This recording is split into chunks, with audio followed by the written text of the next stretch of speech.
ఈశ్వర్ సాయి వైఫ్ని. బేసిక్గా నా హస్బెండ్ నార్మల్గా అయితే మాత్రం మా రిలేషన్ 7 years బట్టి ఎప్పుడు ఎలాంటి డిస్టర్బెన్స్ అయితే లేదు. ట్రూత్గా చెప్పాలంటే నా హస్బెండ్ నేను ఈ 7 సంవత్సరాలు ఒక్కసారి కూడా నేను ఎప్పుడు ఇలాంటి పొరపాట్లు ఎప్పుడు చూడలేదు. టెక్స్టులు మెసేజ్లు నా దగ్గర ప్రూఫ్లు ఉన్నాయి, చూపిస్తే మాత్రం అంటే ఇట్లా ఎలా వస్తుందంటే మరి నా హస్బెండ్ కూడా చెప్పడం ఏంటంటే తనే ఇట్లా నన్ను కొంచెం ఇది చేసింది, సో అందుకోసం అని ఏ అబ్బాయి అయినా సరే మరి ఎట్లా ఇలాగే అయిపోయింది ఇంకా అని చెప్పి తను చెప్తున్నాడు. మరి ఆ అమ్మాయి ఏమంటుందంటే నాతో కూడా చాలా మంచిగా మాట్లాడేది. సో నేను లాస్ట్ టైం సూసైడ్ చేసుకోవడానికి వెళ్ళాను అనమాట. ఇట్లా ఈ అమ్మాయి విషయంలోనే కొంచెం నాకేదో కొంచెం నెగిటివ్ వైబ్ వచ్చి సో నేను బయటికి అంటే నేను సూసైడ్ చేసుకోవడం వరకు వెళ్ళిపోయాను. నాకు బాబు ఉన్నాడు, బాబుని తీసుకొని సూసైడ్ చేసుకోవడానికి వరకు వెళ్ళిపోతే ఆ అమ్మాయి నా కోసం ఫుల్గా అంటే ఎక్కడ ఇది బాగా స్ప్రెడ్ అయిపోతుందా ఏంటి అనుకుందో ఏమో తెలియదు, కానీ కంటిన్యూగా నన్ను ఫాలోఅప్ చేస్తూ ఎక్కడున్నావు ఏమైంది నాకు అప్పుడు కూడా ఏం డౌట్ రాలేదు. తర్వాత చూస్తే మెసేజ్లు ఇవి అవి అన్నీ చూస్తే ఇలా రావాలి, మీ అన్న రావాలి. మెయిన్ వాళ్ళిద్దరికి కలిపి ఒక ఆయన ఉన్నాడు, ఆయన రిత్విక్ అని చెప్పి, వాళ్ళిద్దరు మీడియేటర్, అబ్బాయి పర్సనల్ అసిస్టెంట్ ఇద్దరికి. సో అసలు ఆ అబ్బాయి ఫోన్లో ఎన్ని టెక్స్టులు ఇవన్నీ బ్యాకప్ చేసి చూస్తే అసలు చాలా ఇదిగా ఉంది. సో నేనైతే మాత్రం కోరుకునేది ఏంటంటే నా హస్బెండ్ అయితే తప్పైపోయింది, నాకు ఒక ఛాన్స్ అయితే ఇవ్వు అని చెప్పి ఆయన చెప్తున్నారు. కానీ ఆ అమ్మాయి నుండి ఎప్పుడు నేను ఏం ఫేస్ చేస్తానో తెలీదు. కానీ ఎందుకంటే ఇప్పుడు నాలాంటి అమ్మాయికి అంతమంది ఫాలోవర్స్ ఉండి పైగా నాతో ఇంత మంచిగా ఉండి ఇంత చేసిందంటే వాళ్ళ అమ్మగారు రికార్డు కూడా ఉంది. నేను పొద్దున్న వాళ్ళ అమ్మగారికి ఫోన్ చేసి అడిగితే మా అమ్మాయి అంతే అలాగే చేస్తుంది అని చెప్పి అంటుంది. నా దగ్గర రికార్డు ఉంది, ఫోన్ స్విచ్ ఆఫ్ అయ్యేటప్పటికి నా దగ్గర ప్రూఫ్ లేకుండా ఉంది, ఆన్ చేస్తే అది కూడా ఇస్తాను. సో ఇట్లాగా ఇప్పుడు నాకు అన్యాయం జరిగింది. నా పేరెంట్స్ మా సిస్టర్స్ వచ్చి ఏదో చేశారు, నా హస్బెండ్ నాతో ఏదో కొంచెం పోలీసులు దీంతో ఏదో మాట్లాడుతున్నాం అవుతుంది. ఇప్పుడు నాలాంటి అమ్మాయి ఒకవేళ వేరే ఒక అమ్మాయి ఎవరైనా దొరికింది అనుకోండి, అమ్మాయి ఇదే స్ట్రెస్ తట్టుకోలేక సూసైడ్ వరకు వెళ్తే ఎంత ప్రాబ్లం. నేను ఇది ఒక్కటే ఆలోచిస్తున్నా, ఎవరైనా సూసైడ్ వరకు వెళ్ళారు అనుకోండి అప్పుడు ఎంత ప్రాబ్లం ఉంటుంది. ఆ అమ్మాయికి తెలుసు నాకు బాబుని కొనేటప్పుడు నేను ఎంత డిస్టర్బ్ అయ్యాను, చాలా హెల్త్ ప్రాబ్లమ్స్ ఎలా వచ్చాయి అమ్మాయికి అన్ని తెలుసు.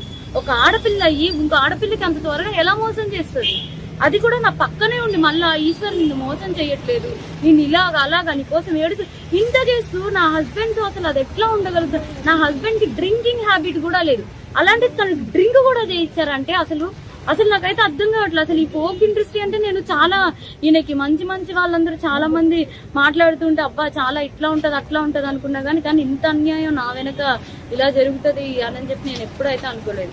నెక్స్ట్ ఇదేంటంటే ఇట్లాంటి అమ్మాయిని మాత్రం అసలు ఫోక్ లోకి వీటిలోకి ఎంకరేజ్ చేయకూడదు. ఎందుకంటే ఇప్పుడు నా హస్బెండ్ కి జరిగింది, రేపు అన్న రోజు ఇంకో హస్బెండ్ వాళ్ళ అమ్మగారే చెప్తున్నారు కదా డైరెక్ట్ గా మా అమ్మాయి అంతే అని చెప్పి. సో ఇవన్నీ కొంచెం చూసుకొని కొంచెం ఫోక్ లోకి తీసుకునేప్పుడు కూడా మనుషుల కోసం నేను మిగతా వాళ్ళని అనట్లేదు, కానీ ఇట్లాంటి వాళ్ళని మాత్రం కొంచెం చూసుకోండి, కాపురాలు పోతాయి, చిన్నపిల్లల లైఫ్లు పోతాయి. క్యాస్టింగ్ క్యాచ్ అనేది బేసిక్లీ ఫిల్మ్ ఇండస్ట్రీలో ఫోక్ ఇండస్ట్రీలో జరుగుతుందనేది ఆరోపణలు ఉన్నాయి. మరి దాని మీద మీ అభిప్రాయం ఏంటి? ఇది కూడా అదే కోణానికి చెందిందా లేకపోతే ఇండివిజువల్? అట్లా ఏం లేదు, నిజం చెప్తున్నాను కదా. మా హస్బెండ్ కి డ్రింకింగ్ హ్యాబిట్ లేదంటే మీరు ఆలోచించండి. నా డెలివరీ దగ్గర నుండి ప్రతి ఒక్కటి నా హస్బెండ్ నన్ను పువ్వుల్లో పెట్టి చూసుకున్నాడు. ఏ రోజు ఇప్పుడు నా హస్బెండ్ విషయంలో 1 minute నేను ఆలోచిస్తున్నానంటే దీనికే, నా బిడ్డను కానీ నన్ను కానీ ఇంత కేర్ గా చూసుకుని అబ్బాయి ఏమంటున్నాడు, ఇప్పుడు ఒక అమ్మాయి వచ్చి నా మీద పడిపోతే నేను ఏం చేస్తా, ఇప్పుడు ఒక షూట్ లో ఉన్న వాళ్ళం మేము అంత క్లోజ్ అయిపోతుంటే నేను ఏం చేయగలుగుతా అంటున్నాడు.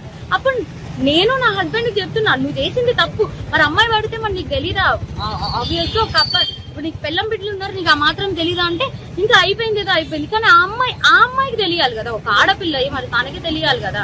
సో నాకు ఇబ్బంది ఎక్స్ట్రా కోసం అయితే తెలియదు. ఫోక్ కోసం మాట్లాడితే మాత్రం చాలా మంది మంచి వాళ్ళని అయితే నేను చూస్తూనే ఉన్నాను కదా, చాలా మంది మంచిగానే ఉన్నారు. కానీ ఇలా పక్కనే ఉండి గొంతు కోసే వాళ్ళని నేను ఇప్పుడే చూసే. పైగా ఆ అమ్మాయి ఇంత సెలబ్రిటీ లాగా అన్నిట్లో డీలో వీటిల్లో వాటిల్లో ఇంత వచ్చి ఒక ఆడపిల్ల జీవితం ఒక్కసారైనా ఆలోచించాలి. పైగా తనకి బ్రేకప్ కూడా అయింది, తను నాకు చెప్పుకొని కూడా బాధపడితే నేను అన్నాను మీ బాయ్ ఫ్రెండ్ మీకు ఇట్లా చేసినప్పుడు మీరు ఎట్లా అయితే బాధపడ్డారో అట్లాగే కదా అని చెప్పి కూడా అన్నాను కూడా.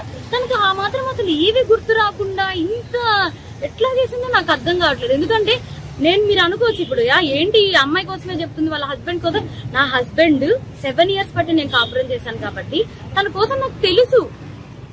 అది నేను చెప్పే తన కోసం నాకు తెలుసు, తను కూడా ఒకటే కదా అంటున్నాడు, మీద మీద పడిపోతే నేను ఏం చేయగలుగుతాను అననే అంటున్నాడు. సో ఇదేం చెప్తున్నానంటే కొంచెం ఈ రోజుల్లో అమ్మాయిలతో కొంచెం జాగ్రత్తగా ఉండాలి, ఫ్రెండ్స్ ఇది అదే అని చెప్పి కూడా నమ్మద్దు. ఈ పోకు వీటిల్లోకి అయితే మాత్రం పోక్ అనే కాదు, దేంట్లో అయినా సరే పంపించే ముందు ఒకసారి ఆలోచించుకోండి అంతే.